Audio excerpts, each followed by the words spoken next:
Ullal police ಠಾಣಾ ವ್ಯಾಪ್ತಿಯಲ್ಲಿ ಈ ಹಿಂದೆ ನಡೆದ ಕಳವು ಪ್ರಕರಣದಲ್ಲಿ ಇನ್ಸ್ಪೆಕ್ಟರ್ ಬಾಲಕೃಷ್ಣ 50 ಗ್ರಾಂ ಚಿನ್ನಾಭರಣವನ್ನ ಹೆಚ್ಚುವರಿಯಾಗಿ ವಸೂಲಿ ಮಾಡಿರುವ ಆರೋಪ ಕೇಳಿಬಂದಿದೆ. ಈ ಹಿನ್ನೆಲೆಯಲ್ಲಿ ಇದರ ವಿಚಾರಣೆಯ ಹೊಣೆಯನ್ನ ದಕ್ಷಿಣ ಉಪವಿಭಾಗದ ಸಹಾಯಕ ಪೊಲೀಸ್ ಆಯುಕ್ತೆ ಧನ್ಯಾ ನಾಯಕ್ಗೆ ವಹಿಸಲಾಗಿದೆ.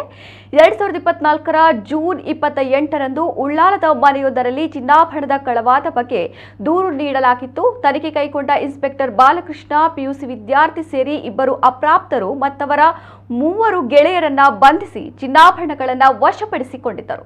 ಈ ಮಧ್ಯೆ ಮಾರ್ಚ್ 13ರಂದು ಆರೋಪಿಯೊಬ್ಬನ ತಾಯಿ ಪೊಲೀಸ್ ಕಮಿಷನರ್ ಬಳಿ ಹೋಗಿ ಉಳ್ಳಾಲ ಇನ್ಸ್ಪೆಕ್ಟರ್ ಆಗಿದ್ದ ಬಾಲಕೃಷ್ಣ ಭ್ರಷ್ಟಾಚಾರ ಮತ್ತು ವಂಚನೆ ಮಾಡಿದ್ದರು ಎಂದು ದೂರು ನೀಡಿದ್ದರು. ಅದರಂತೆ ಪ್ರಕರಣದ ಬಗ್ಗೆ ಮಾಹಿತಿ ಪಡೆದ ಪೊಲೀಸ್ ಕಮಿಷನರ್ ಅನುಪಮ್ ಅಗ್ರವಾಲ್ ಹೆಚ್ಚಿನ ವಿಚಾರಣೆಯನ್ನ ದಕ್ಷಿಣ ಉಪವಿಭಾಗದ ಎಸಿಪಿ ಧನ್ಯಾ ನಾಯಕ್ಗೆ ವಹಿಸಿದ್ದಾರೆ. ತನ್ನ ಮಗನನ್ನ ವಶಕ್ಕೆ ಪಡೆದಿದ್ದ ಪೊಲೀಸರು ಮರುದಿನ ತನ್ನನ್ನು ಕೂಡ ಠಾಣೆಗೆ ಕರೆಸಿ ಹಣದ ಬೇಡಿಕೆ ಇಟ್ಟಿದ್ದರು. ಅದನ್ನು ಕೂಡ ತಾನು ನೀಡಿದೆ. ಬಳಿಕ ಮಗನನ್ನ ನ್ಯಾಯಾಲಯಕ್ಕೆ ಹಾಜರುಪಡಿಸುವ ಸಂದರ್ಭ ಆತನ ಮೈಮೇಲಿದ್ದ 50 ಗ್ರಾಂ ಚಿನ್ನವನ್ನ ವಶಕ್ಕೆ ಪಡೆದಿದ್ದರು. ಈ ಲೆಕ್ಕವನ್ನ ಚಾರ್ಜ್ ಶೀಟ್ ನಲ್ಲಿ ಹಾಕುತ್ತೇನೆ, ಆಮೇಲೆ ರಿಕವರಿ ಮಾಡಿ ಎಂದು ಇನ್ಸ್ಪೆಕ್ಟರ್ ಹೇಳಿದ್ದರು. ಆದರೆ ನ್ಯಾಯಾಲಯಕ್ಕೆ ಸಲ್ಲಿಸಿರುವ ಚಾರ್ಜ್ ಶೀಟ್ ನಲ್ಲಿ 50 ಗ್ರಾಂ ಚಿನ್ನಾಭರಣದ ಬಗ್ಗೆ ಉಲ್ಲೇಖವೇ ಇಲ್ಲ ಎಂದು ಮಹಿಳೆ ಕಮಿಷನರ್ಗೆ ನೀಡಿದ ದೂರಿನಲ್ಲಿ ಆಪಾದಿಸಿದ್ದರು.